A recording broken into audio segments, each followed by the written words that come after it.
Hello friends, welcome to my channel study for you. So guys, जैसा कि आज जो आपका एसएससी जीडी का 13 फरवरी के फर्स्ट शिफ्ट का एग्ज़ाम हो गया है दोस्तों, जिसका जो है मैं आपको बिल्कुल 100% एक्यूरेट आंसर के साथ जो है इस वीडियो में बताऊँगा। तो देख लेते हैं कि किस प्रकार की जो है आज आपके 13 फरवरी के फर्स्ट शिफ्ट के एग्ज़ाम में जो प्रश्न पूछे गए हैं। उससे पहले एक बात और दोस्तों, कि जिन्होंने भी अगर चैनल को सब्सक्राइब नहीं किया है तो एसएससी जीडी एग्ज़ाम से रिलेटेड पल की अपडेट के लिए जो है चैनल को सब्सक्राइब ज़रूर कर दीजिएगा। और बगल में ही आपको एक बेल आइकन यानी घंटे का निशान भी दिख रहा होगा, तो आप उसे भी जो है ज़रूर प्रेस कर दीजिएगा। तो चलिए वीडियो को स्टार्ट करते हैं। तो आपका पहला क्वेश्चन आया था कि who is the present commerce and industry minister of India, यानी वर्तमान में भारत के वाणिज्य एवं उद्योग मंत्री कौन है। तो देखिए, वर्तमान में भारत के वाणिज्य एवं उद्योग मंत्री जो है ना, ये आपके पीयूष गोयल हैं। तो पीयूष गोयल आपका यहाँ पे करेक्ट आंसर होगा। नेक्स्ट क्वेश्चन आपका यहाँ पर आता है कि 2011 की जनगणना के अनुसार सबसे कम बाल लिंगानुपात वाला जो है राज्य कौन सा रहा था। तो देखिए, सबसे पहले हम लोग जान लेते हैं कि बाल लिंगानुपात होता क्या है। तो देखिए, 0 से 6 वर्ष के आयु वर्ग में महिलाओं और पुरुषों के अनुपात को ही जो है यह आपका बाल लिंगानुपात जो वो कहा जाता है। और 2011 की जनगणना के अनुसार सबसे कम बाल लिंगानुपात वाला जो राज्य रहा था ना, यह आपका हरियाणा राज्य रहा था। हरियाणा राज्य में प्रति 1000 पुरुषों पर जो है 834 महिलाएं थी। तो हरियाणा राज्य आपका यहाँ पे करेक्ट आंसर होगा। इसके अलावा बात कर ले 2011 की जनगणना के अनुसार सबसे अधिक बाल लिंगानुपात वाला राज्य कौन सा रहा था। तो देखिए, सबसे अधिक के अगर केस में बात कर ले तो ये आपका अरुणाचल प्रदेश का रहा था। अरुणाचल प्रदेश का जो बाल लिंगानुपात है ना, ये आपका 972 रहा था। तो ये पॉइंट भी आपको ध्यान में रखना है। इसके अलावा अगर बात कर ले भारत का लिंगानुपात कितना रहा था, तो देखिए साल 2001 में जो है जनगणना में भारत का जो लिंगानुपात है ना, बाल लिंगानुपात, ये आपका 927 रहा था। लेकिन 2011 की जनगणना में जो है ये आपका घटकर बाल लिंगानुपात जो रहा था ना, ये आपका 919 रहा था। तो ये फैक्ट भी आपको ध्यान में रखना है। तो ये तो हो गया आपका बाल लिंगानुपात के बारे में। अगर 2011 की जनगणना के अनुसार भारत का अगर सिर्फ लिंगानुपात पूछा जाए कि ये कितना रहा था, तो देखिए भारत का जो लिंगानुपात है ना, ये आपका 943 रहा था। तो ये फैक्ट भी आप ध्यान में रखिएगा। नेक्स्ट क्वेश्चन आपका यहाँ था कि बंगाल का विभाजन जो है ये किस वर्ष में रद्द कर दिया गया था। तो देखिए, मैं आपको बता दूं कि बंगाल विभाजन की जो घोषणा है ना, ये आपके 20 जुलाई 1905 को जो वो किया गया था। और बंगाल विभाजन को जो है ये आपका 16 अक्टूबर 1905 को जो है ये आपका लागू किया गया था। और इसका जो विभाजन है ना, ये आपके कर्जन के द्वारा जो वो किया गया था। लेकिन अगर बात कर ले कि बंगाल का जो विभाजन है ये किस वर्ष में रद्द कर दिया गया था, तो ये आपका वर्ष 1911 में जो इसे रद्द कर दिया गया था। और ये आपका किसके द्वारा जो वो रद्द किया गया था, तो ये आपके हार्डिंग द्वितीय के द्वारा जो इसे रद्द कर दिया गया था। तो 1911 आपका यहाँ पे करेक्ट आंसर होगा। अब कुछ क्वेश्चन जो है बच्चे बता रहे थे यही क्वेश्चन भेजे, तो उन्होंने जो 1907 मार्क कराए थे। तो देखिए, क्या मैं ये क्वेश्चन आपको एक्स्ट्रा फैक्ट में नहीं करवाया था, ये आप बताइए बिल्कुल भी। तो 1911 जिन्होंने भी लगाया होगा उनका यहाँ पे जो वो करेक्ट आंसर होगा। नेक्स्ट क्वेश्चन आपका यहाँ था कि उस्ताद बिस्मिल्लाह खान युवा पुरस्कार जो है ये किस क्षेत्र में नहीं दिया जाता है। तो देखिए, मैं आपको बता दूं कि उस्ताद बिस्मिल्लाह खान युवा पुरस्कार जो है ना, ये आपके संगीत के क्षेत्र में दिया जाता है। इसके अलावा नृत्य के क्षेत्र में दिया जाता है और रंगमंच के क्षेत्र में जो वो दिया जाता है। तो ये 3 तो ऑप्शन में आपका दिया गया था। इसके अलावा जो चौथा ऑप्शन था ना, वो आपका साहित्य जो वो दिया गया था। तो देखिए, उस्ताद बिस्मिल्लाह खान युवा पुरस्कार जो है ना, ये साहित्य के क्षेत्र में नहीं दिया जाता है। तो साहित्य आपका यहाँ पे करेक्ट आंसर होगा। इसके अलावा अगर उस्ताद बिस्मिल्लाह खान युवा पुरस्कार की बात कर ले, तो देखिए इस पुरस्कार की जो शुरुआत है ना, ये आपका वर्ष 2006 में जो वो किया गया था। और उस्ताद बिस्मिल्लाह खान जो है एक आपके प्रसिद्ध शहनाई वादक थे। और इनका जो जन्म है ना, ये आपके डुमराव बिहार में हुआ था। और इन्हें जो है उस्ताद बिस्मिल्लाह खान को जो है 2001 में भारत रत्न से भी जो वो सम्मानित किया गया था। तो ये सारे फैक्ट जो आपको ध्यान में रखना है। नेक्स्ट क्वेश्चन आपका यहाँ था कि ISSF शूटिंग विश्व चैंपियनशिप 2023 में भारतीय निशानेबाजों ने जो है कितने मेडल जो वो जीते थे। तो देखिए, सबसे पहले हम लोग बात कर ले कि 2023 का जो ये आयोजन है ये कहाँ पर किया गया था। तो देखिए, ISSF शूटिंग विश्व चैंपियनशिप 2023 जो है ये आपका अजरबैजान के बाकू में जो है आपका आयोजित किया गया था। और इसमें भारतीय निशानेबाजों के द्वारा जो है आपके टोटल 14 पदक जो वो जीते गए थे, जिसमें 6 जो है आपका गोल्ड मेडल जीता गया था और 8 जो था ना, ये आपका ब्रॉन्ज मेडल जो वो जीता गया था। तो 14 आपका यहाँ पे करेक्ट आंसर होगा। ओवरऑल आपसे पूछा गया था, इसलिए 14 पदक आपका करेक्ट करेक्ट आंसर होगा। इसके अलावा अगर 2024 की बात कर ले तो देखिए 2024 का जो आपका ISSF शूटिंग विश्व चैंपियनशिप है ना, ये कहाँ पर आयोजित किया गया था, तो ये आपका 13 से 18 अक्टूबर 2024 तक जो है ये आपके नई दिल्ली के डॉक्टर करनी सिंह शूटिंग रेंज में जो इसका आयोजन जो वो किया गया था। और इसमें भारतीय निशानोबाजों के द्वारा जो है आपके टोटल 4 पदक जो वो जीते गए हैं, और 4 पदक में 2 जो आपका सिल्वर मेडल जीता गया है, और 2 जो आपका कांस्य पदक जीता गया है, और 1 भी आपका गोल्ड मेडल नहीं जीता गया है। तो ये फैक्ट भी आपको ध्यान में रखना है। नेक्स्ट आपका यहाँ पर आता है कि भारत सरकार अधिनियम 1935 में जो है कितनी अनुसूचियां थी। तो देखिए भारत सरकार अधिनियम 1935 में जो है ये आपका अगस्त 1935 में ब्रिटिश संसद के द्वारा जो है 321 धाराएं और 10 अनुसूचियों के साथ जो है ये आपका पारित किया गया था। तो अनुसूचियां पूछा गया था, तो 10 अनुसूची आपका करेक्ट आंसर होगा। अगर धारा पूछा जाए तो देखिए 321 धाराओं के साथ जो इसे पारित किया गया था, तो ये पॉइंट भी आप ध्यान में रखिएगा। इसके अलावा एग्जाम में यहाँ से एक प्रश्न पूछा जाता है कि जब आपका भारत सरकार अधिनियम 1935 पारित किया गया था उस समय भारत के वासराय कौन थे। तो देखिए इस समय जो भारत के वासराय थे ना, ये आपके लिनलिथगो थे। तो ये पॉइंट भी आप ध्यान में रखिएगा। नेक्स्ट क्वेश्चन आपका यहाँ पर आया था कि निम्नलिखित में से कौन जो है भारतीय कर्नाटक गायिका है जिन्हें तमिलनाडु के लोगों ने जो है उनके नाम के साथ बॉम्बे की उपाधि जो वो दिया था। तो देखिए मैं आपको बता दूं कि ये जो आपके बॉम्बे जयश्री रामनाथ है ना, जो कि आपके कर्नाटक गायिका और संगीतकार है, और इन्हें तमिलनाडु के लोगों के द्वारा जो है बॉम्बे की उपाधि जो वो दिया गया था। तो बॉम्बे जयश्री रामनाथ आपका करेक्ट आंसर होगा। नेक्स्ट आपका यहाँ पर आता है कि भारतीय संविधान का अनुच्छेद 74 जो है ये आपका किससे संबंधित है। तो देखिए अनुच्छेद 74 की बात कर ले तो ये जो आपके मंत्रिपरिषद से जुड़ी जानकारी इसमें जो वो दी गई है, और ये जो आपका अनुच्छेद है ना, ये राष्ट्रपति को सहायता और सलाह देने के लिए जो है मंत्रिपरिषद के गठन से जो ये आपका जुड़ा हुआ है। तो ये वाला ऑप्शन आपका यहाँ पे करेक्ट आंसर होगा। वहीं अगर अनुच्छेद 75 की बात कर ले तो देखिए अनुच्छेद 75 में मंत्रियों की नियुक्ति, उनके कार्यकाल, इसके अलावा उनकी जिम्मेदारियां, शपथ, योग्यताएं और मंत्रियों के वेतन एवं भत्ते से जुड़ी जानकारी जो वो प्रदान की गई है। तो ये फैक्ट भी आप ध्यान में रखिएगा। नेक्स्ट क्वेश्चन आपका बता था कि उत्तर भारत का शास्त्रीय नृत्य कौन सा है। तो देखिए उत्तर भारत का जो शास्त्रीय नृत्य है ना, ये आपका कथक नृत्य है। तो कथक आपका करेक्ट आंसर होगा।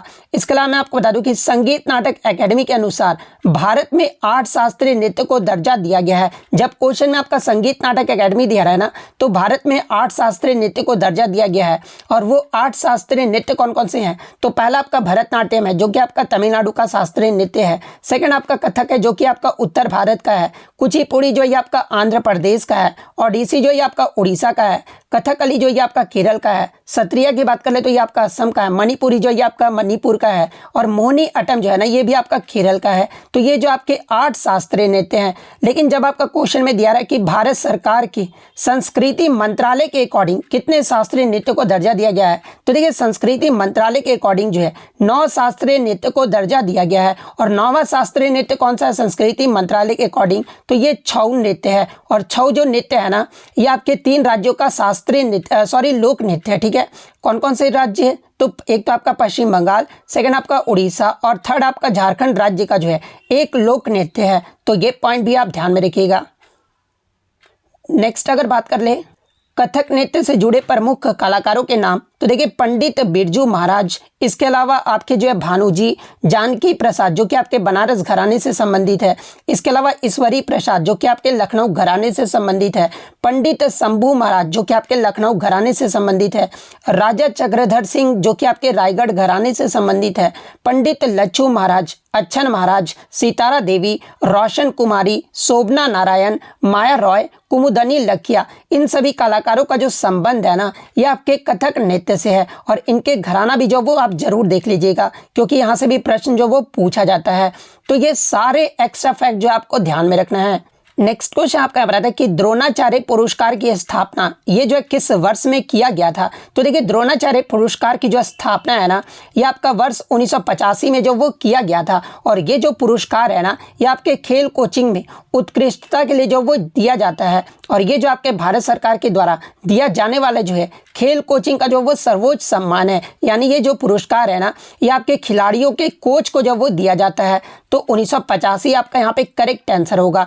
तो इसके अलावा मैं आपको बता दूं कि इस पुरस्कार में जो है क्या क्या दिया जाता है। तो देखिए, इस पुरस्कार में द्रोणाचार्य की एक कांस्य प्रतिमा, इसके अलावा एक प्रमाण पत्र, एक औपचारिक पोशाक और 15 लाख रुपए की नगद राशि भी जो वो दी जाती है। एग्जाम में यहाँ से प्रश्न बनेगा कि द्रोणाचार्य पुरस्कार में वर्तमान में कितने रुपए की राशि दी जाती है, तो ये आपका 15 लाख रुपए की नगद राशि जो वो दी जाती है। और देखिए, ये जो पुरस्कार है ना, ये आपके युवा मामले और खेल मंत्रालय के द्वारा जो वो दिया जाता है। इसके अलावा मैं आपको बता दूं, ध्यानचंद पुरस्कार के बारे में पूछा जाता है। तो देखिए, एक आपका मेजर ध्यानचंद खेल रत्न पुरस्कार होता है और एक आपका ध्यानचंद पुरस्कार होता है। तो देखिए, जब क्वेश्चन में आपका ध्यानचंद पुरस्कार दिया रहे ना, तो ये आपके खेलकूद में आजीवन उपलब्धि के लिए जो है ये आपका ध्यानचंद पुरस्कार दिया जाता है। और ध्यानचंद पुरस्कार की जो स्थापना है ना, ये आपका वर्ष 2002 में जो वो किया गया था। वहीं अगर राजीव गांधी खेल रत्न पुरस्कार की बात कर ले तो इसकी जो स्थापना ये आपका 1991-92 में किया गया था। और राजीव गांधी खेल रत्न पुरस्कार का ही नाम बदलकर जो है ये आपका 6 अगस्त 2021 को जो है ये आपका मेजर ध्यानचंद खेल रत्न पुरस्कार जो है इसका नाम जो वो कर दिया गया था। एग्जाम में यहाँ से प्रश्न पूछा जाता है कि राजीव गांधी खेल रत्न पुरस्कार का नाम बदलकर मेजर ध्यानचंद खेल रत्न पुरस्कार ये जो है कब किया गया था, तो ये आपका 6 अगस्त 2021 को जो वो किया गया था। तो ये पॉइंट भी आप ध्यान में रखिएगा। और ये जो आपका मेजर ध्यानचंद जो खेल रत्न पुरस्कार है ना, ये पुरस्कार खेल के क्षेत्र में दिया जाने वाला जो है भारत का सर्वोच्च पुरस्कार है। तो ये पॉइंट भी आप ध्यान में रखिएगा। इसके अलावा एग्जाम में यहाँ से प्रश्न पूछा जाता है कि पहले राजीव गांधी खेल रत्न पुरस्कार पाने वाले जो है व्यक्ति कौन है, तो ये आपके भारतीय शतरंज ग्रैंड मास्टर विश्वनाथन आनंद को जो है पहला खेल रत्न अवार्ड जो वो दिया गया था। और वर्तमान में मेजर ध्यानचंद खेल रत्न अवार्ड में जो है कितनी राशि दी जाती है, तो देखिए इसमें मेजर ध्यानचंद खेल रत्न अवार्ड में जो है वर्तमान में 25 लाख रुपए की नगद राशि जो वो दी जाती है।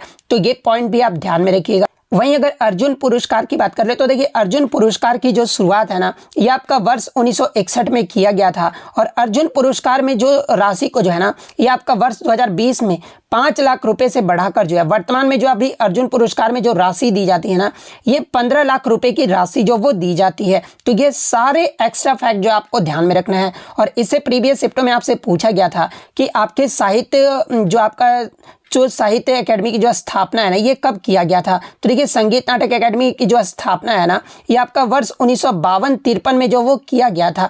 तो ये पॉइंट भी आपको ध्यान में रखना है। नेक्स्ट आपका यहाँ पर आता है कि according to the 2011 census data the percentage of people who migrated from Afghanistan to India was, यानी 2011 की जनगणना के आंकड़ों के अनुसार अफगानिस्तान से भारत में प्रवास करने वाले लोगों का प्रतिशत क्या रहा था। तो देखिए, 2011 की जनगणना के आंकड़ों के अनुसार अफगानिस्तान से भारत में प्रवास करने वाले लोगों का जो प्रतिशत है ना, ये आपका 0.44% रहा था। तो 0.44% आपका करेक्ट आंसर होगा।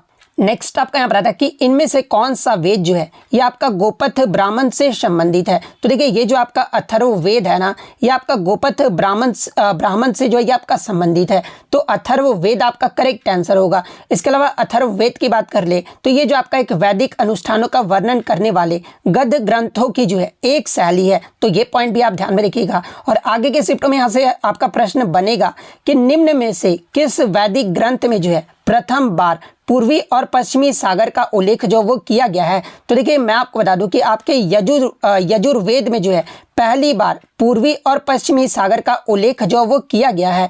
इसके अलावा मैं आपको बता दूं कि ये जो आपका शतपथ ब्राह्मण और ये जो आपके तैत्तिरीय ब्राह्मण है ना, ये आपके यजुर्वेद से ही संबंधित है। तो ये पॉइंट भी आप ध्यान में रखिएगा। इसके अलावा ऐत्रेय और कौशिकी ब्राह्मण के बारे में पूछा जाए तो देखिए, ये जो आपके ऐत्रेय और कौशिकी ब्राह्मण है ना, ये आपके ऋग्वेद से संबंधित है। तो ये पॉइंट भी आपको ध्यान में रखना है। और बहुत सारे बच्चे बोलते हैं कि सर जल्दी वीडियो लाया कीजिए, तो कोई आपको इतना एक्स्ट्रा फैक्ट, मैं सिर्फ इन बच्चों के लिए नहीं सोचता हूँ, मैं आगे वाले बच्चों के लिए भी सोचता हूँ कि आगे वाले बच्चों का भी जो है भला कैसे हो जाए। अब आपको इतना एक्स्ट्रा फैक्ट थोड़े ना कोई बताएगा, और यहाँ से आपका प्रश्न बनता भी है, ऐसा थोड़े ना कि प्रश्न नहीं बनेगा। यहाँ से आपका प्रश्न जो है कोई ना कोई शिफ्ट में आपका जरूर बनेगा। तो जिनका भी आगे आने वाले एग्जाम है, तो मैं बोलता हूँ कि आप एक्स्ट्रा फैक्ट मेरा जरूर देखा कीजिए, आपको बहुत ज़्यादा जो वो लाभ होने वाला है। नेक्स्ट क्वेश्चन आपका यहाँ पर आया था कि कुक्कुट पालन जो है ये कौन सा उद्योग का हिस्सा है। तो देखिए कुक्कुट पालन की बात कर ले तो ये जो आपका पोल्ट्री फार्मिंग यानी पोल्ट्री उद्योग का जो है एक हिस्सा है और ये एक तरह का पशुपालन है। इस उद्योग में जो है मुर्गियों, बतखों, इसके अलावा गीज, कबूतरों और टर्की जैसी पक्षियों का पालन जो वो किया जाता है। तो पोल्ट्री उद्योग आपका करेक्ट आंसर होगा। नेक्स्ट आपका यहाँ पर आता है कि इनमें से कौन जो है जननिक उद्योग का उदाहरण है। तो देखिए जननिक उद्योग के उदाहरण की अगर मैं बात कर लूँ तो देखिए बीज और पौधा, इसके अलावा संवर्धन यानी नर्सरी कंपनियां, पशु प्रजनन फार्म, इसके अलावा मुर्गी पालन, मछली पालन और वाणिज्य केनेल, ये सभी जो होते हैं ना ये आपके जननिक उद्योग के उदाहरण होते हैं। तो इनमें से आपका जो भी ऑप्शन में दिया गया होगा वो आपका यहाँ पे करेक्ट आंसर होगा। इसके अलावा मैं आपको बता दूं कि जननिक उद्योग में पौधे और जानवरों की प्रजाति में जो है ये आपका वृद्धि जो वो किया जाता है। तो ये पॉइंट भी आप ध्यान में रखिएगा। नेक्स्ट आपका यहाँ पर आता है कि उड़ीसा के बरगाह जिले की धनु यात्रा जो है विष्णु के निम्नलिखित में से किस अवतार को जो ये आपका समर्पित है। तो देखिए मैं आपको बता दूं कि उड़ीसा के बरगढ़ में मनाई जाने वाली ये जो आपका धनु यात्रा है ना ये भगवान कृष्ण को जो है आपका समर्पित एक नाट्य आधारित ओपन एयर जो है ये आपका त्यौहार है। और ये जो त्यौहार है ना ये आपके स्वतंत्रता और बुराई पर अच्छाई की जीत का जश्न मनाने के लिए जो आयोजित जो वो किया जाता है। और इस त्यौहार को दुनिया का जो है सबसे बड़ा ओपन एयर थिएटर भी जो वो माना जाता है। तो एग्जाम में अगर पूछा जाए कि दुनिया का सबसे बड़ा ओपन एयर थिएटर किसे माना जाता है तो ये जो आपका धनु यात्रा को जो वो माना जाता है। और ये जो आपका Guinness book of world record में भी जो है इसे जो वो शामिल किया गया है। तो ये पॉइंट भी आप ध्यान में रखिएगा। तो भगवान कृष्ण आपका यहाँ पे करेक्ट आंसर होगा। इसके अलावा एग्जाम में अगर पूछा जाए कि ये जो आपका धनु यात्रा है ये किस महीने में मनाया जाता है तो देखिए ये जो त्यौहार है ना ये आपका प्रत्येक साल पौष महीने में या फिर जनवरी की शुरुआत में जो है ये आपका आयोजित किया जाता है। तो ये फैक्ट भी आपको ध्यान में रखना है। नेक्स्ट क्वेश्चन आपका यहाँ पर था कि अगस्त 2024 में बिल ऑफ लैंडिंग विधेयक 2024 निम्नलिखित में से किस मंत्रालय के द्वारा जो है इसे प्रस्तुत किया गया था। जहाँ पे ऑप्शन में आपका वाणिज्य एवं उद्योग मंत्रालय दिया गया था, गृह मंत्रालय दिया गया था, पतन पोत परिवहन और जलमार्ग मंत्रालय दिया गया था, इसके अलावा नागर विमानन मंत्रालय जो वो दिया गया था। तो देखिए मैं आपको बता दूं कि ये जो आपका बिल ऑफ लैंडिंग विधेयक 2024 जो है ना ये आपके पतन पोत परिवहन और जलमार्ग मंत्रालय के द्वारा जो है 9 अगस्त 2024 को जो है इसे लोकसभा में जो वो पेश किया गया था।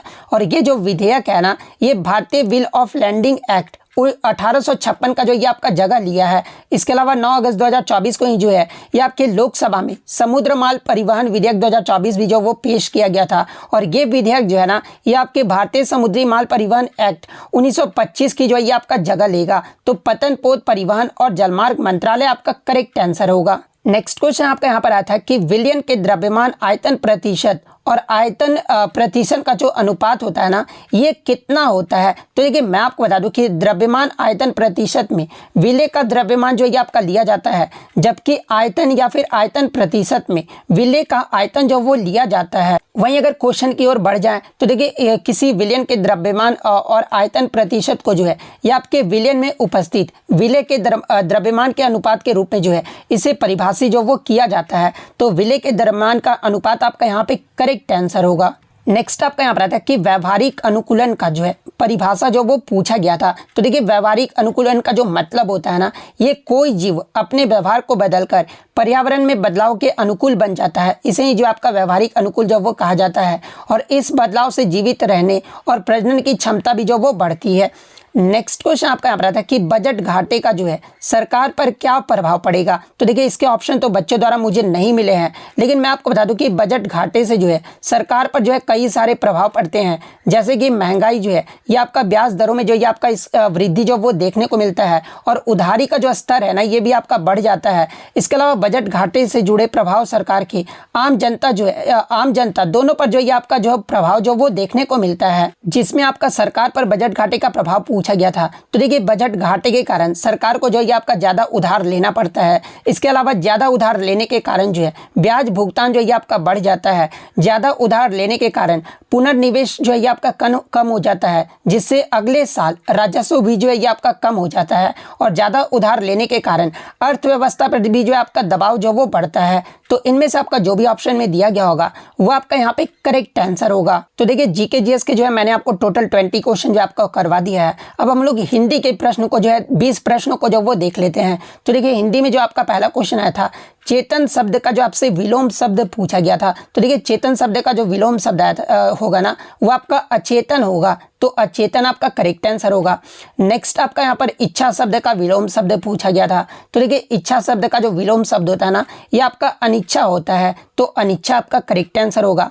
नेक्स्ट आपका कंगन शब्द का तद्भव शब्द आया था। तो देखिए कंगन शब्द का जो तद्भव शब्द होगा ना वो आपका कंकन होगा, तो कंकन आपका करेक्ट आंसर होगा। लेकिन किसी ने बताया कि कंकन शब्द का जो है तत्सम शब्द पूछा गया था। तो देखिए कंकन शब्द का जो तत्सम शब्द होगा ना ये आपका कंगन होगा। तो जिस प्रकार से भी आपका पूछा गया होगा मैंने आपको बता दिया है। नेक्स्ट क्वेश्चन आपका यहाँ पर आया था, अनाथ शब्द का जो विलोम शब्द पूछा गया था। तो देखिए अनाथ शब्द का जो विलोम शब्द होता है ना ये आपका सनाथ होता है, तो सनाथ आपका यहाँ पे करेक्ट आंसर होगा। नेक्स्ट अगर बात कर ले इनमें से कौन जो है अभिलाषा शब्द का पर्यायवाची शब्द नहीं है, यहाँ पे क्वेश्चन में नहीं है जो वो दिया गया था। तो देखिए अगर अभिलाषा शब्द के पर्यायवाची शब्द की बात कर ले तो देखिए कामना होता है, आकांक्षा होता है, इच्छा होता है, चाह होता है, वांछा होता है, ख्वाहिश होता है, अरमान होता है और लालसा होता है। ये सभी आपके अभिलाषा शब्द के पर्यायवाची शब्द होते हैं। तो इनमें से आपका 3 तो ऑप्शन में दिया गया होगा, इसके अलावा जो चौथा ऑप्शन होगा ना वही आपका करेक्ट आंसर होगा, क्योंकि क्वेश्चन में जो आपका अभिलाषा शब्द का पर्यायवाची शब्द कौन सा नहीं है ये आपसे जो वो पूछा गया था। एक क्वेश्चन आपका यहाँ पर आया था कि रेल शब्द जो है आपका कैसा शब्द है, देशज है, विदेशज है, तत्सम है या फिर तद्भव है। तो देखिए रेल शब्द जो है ना ये आपका विदेशी शब्द है, तो विदेशी शब्द आपका यहाँ पे करेक्ट आंसर होगा। नेक्स्ट आपका यहाँ पर वाक्यांश के लिए एक शब्द आया था कि जो पास हो जाए, वाक्यांश के लिए एक शब्द बताना था। तो देखिए जो पास हो जाए वाक्यांश के लिए जो एक शब्द होगा ना वो आपका उत्तीर्ण होगा, तो उत्तीर्ण आपका करेक्ट आंसर होगा। नेक्स्ट आपका जिसमें दया का भाव ना हो, वाक्यांश के लिए एक शब्द बताना था। तो देखिए जिसमें दया का भाव ना हो इसे जो आपका निर्दय जो वो कहा जाता है, तो निर्दय आपका करेक्ट आंसर होगा। इसके अलावा इच्छा का आपसे विलोम शब्द पूछा गया था, तो इच्छा का जो विलोम शब्द होगा ये आपका अनिच्छा होगा। मोहन किस प्रकार की संज्ञा है, तो देखिए मोहन जो है ना ये आपका व्यक्तिवाचक संज्ञा है, तो व्यक्तिवाचक संज्ञा आपका करेक्ट आंसर होगा। जो स्वयं उत्पन्न हो, आपको वाक्यांश के लिए एक शब्द बताना था। तो देखिए जो स्वयं उत्पन्न हुआ हो उसे जो आपका स्वयंभू जो वो कहा जाता है, तो स्वयंभू आपका करेक्ट आंसर होगा। चेतन का जो आपसे विलोम शब्द पूछा गया था, तो देखिए चेतन का जो विलोम शब्द था ना ऑप्शन में आपका जड़ दिया गया था, तो जड़ जो आपका यहाँ पे करेक्ट आंसर होगा। नेक्स्ट आपका यहाँ पर आया था कि हाथी के फिल इन द ब्लैंक्स उड़ना, मुहावरे को जो है पूर्ण करना था, जहाँ पे ऑप्शन में आपका तोता, कौवा और कबूतर जो है वो दिया गया था। तो देखिए हाथी का आपका जो क्या हो जाता है, तो ये आपका तोते उड़ना होता है, हाथी के तोते उड़ना होता है। और हाथी के तोते उड़ने का जो आपका मुहावरे का अर्थ होता है वो क्या होता है, तो ये जो आपका डर जाना या फिर आपका सहम जाना होता है। तो हाथी के तोते उड़ना यानी तोता जो है आपका यहाँ पे करेक्ट आंसर होगा। कंकन का तत्सम शब्द पूछा गया था, तो देखिए कंकन का तत्सम शब्द जो होता है ये आपका कंगन होता है, और कंगन का तद्भव शब्द अगर पूछा जाए तो ये आपका कंकन होता है।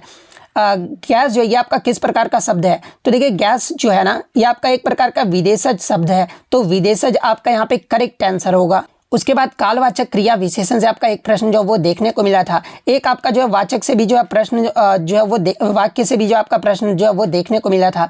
इसके अलावा 5 गद्यांश प्रश्न से जो है आपको जो वो देखने को मिले थे। तो देखिए टोटल जो आपको मैंने 20 प्रश्न भी जो है हिंदी के बता दिया है, यानी 40 क्वेश्चन अब तक मैं आपको करा चुका हूँ। उसके बाद अगर मैथ्स के क्वेश्चन की बात कर ले तो मैथ्स में आपका एक क्वेश्चन आया था, ये पहले भी आपका रिपीटेड प्रश्न है कि अगर किसी वस्तु में क्रमशः 10%, 30% और 25% की कमी होती है तो कुल छूट जो है ये कितने प्रतिशत होगी। तो देखिए मैं आपको बता दूं कि क्रमिक छूट की जो गणना है ना ये आपका किस प्रकार से किया जाता है, तो ये आपका समतुल्य छूट equal to D1 plus D2 minus D1 into D2 divide by 100 होता है। तो जहां पर आपका जो है D1 आपका क्या है, तो ये आपका 10% है, D2 आपका 30% है, तो हम लोग 10 प्लस 30 कर लेंगे, माइनस D1 इंटू D2 यानी 10 इंटू 30 डिवाइड बाई 100 कर लेंगे। तो इसको जब आप इतना सॉल्व करोगे ना तो हमारा क्या निकल कर आएगा, तो ये हमारा 37% जो वो निकल कर आएगा। और उसके बाद हम लोग 25% की कमी जो है निकाल लेंगे तो क्या होगा, तो देखिए 37% और 25% की जो क्रमिक छूट होगा ना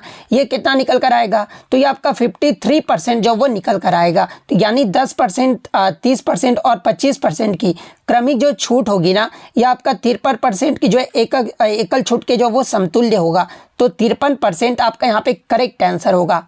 नेक्स्ट क्वेश्चन आपका यहाँ पर आया था कि 4% वार्षिक दर से 2 वर्ष का चक्रवृद्धि ब्याज 127.5 रुपये है, तो साधारण ब्याज जो ये कितना रुपया होगा। तो देखिए इसका जो साधारण ब्याज होगा ना ये आपका 125 रुपये होगा, तो 125 रुपये आपका यहाँ पे करेक्ट आंसर होगा। नेक्स्ट क्वेश्चन आपका यहाँ पर आया था जिसका जवाब आपको कमेंट बॉक्स में देना है कि 65 किलोमीटर पर आवर की रफ्तार से 35 मिनट 15 सेकंड में कितनी दूरी जो वो तय किया जाएगा। और ऑप्शन जो था आपका पॉइंट में दिया गया था, मैं आपको ये भी बता देता हूँ, ठीक है। तो आप जो है इस क्वेश्चन को जो है कमेंट करके जो है वो जरूर बताइएगा। तो लगभग जो है आज मैंने पूरा आपको एसएससी के आंसर की से पहले ही जो है आपको पूरा ऑफिशियल आंसर की जो वो दे दिया है। लगभग 45 क्वेश्चन तो मैंने इस वीडियो में आपको बता दिया है। तो इतना एफर्ट आपके लिए कोई नहीं करेगा, तो इस एफर्ट के लिए जो है वीडियो को लाइक कर दीजिएगा। और मैं आपको आरपीएफ कांस्टेबल का भी जो है जेन्युइन एनालिसिस कराऊंगा, तो उसके लिए आप चैनल को जो वो जरूर सब्सक्राइब कर लीजिएगा। तो मिलते हैं नेक्स्ट वीडियो में, तब तक thank you, all the best.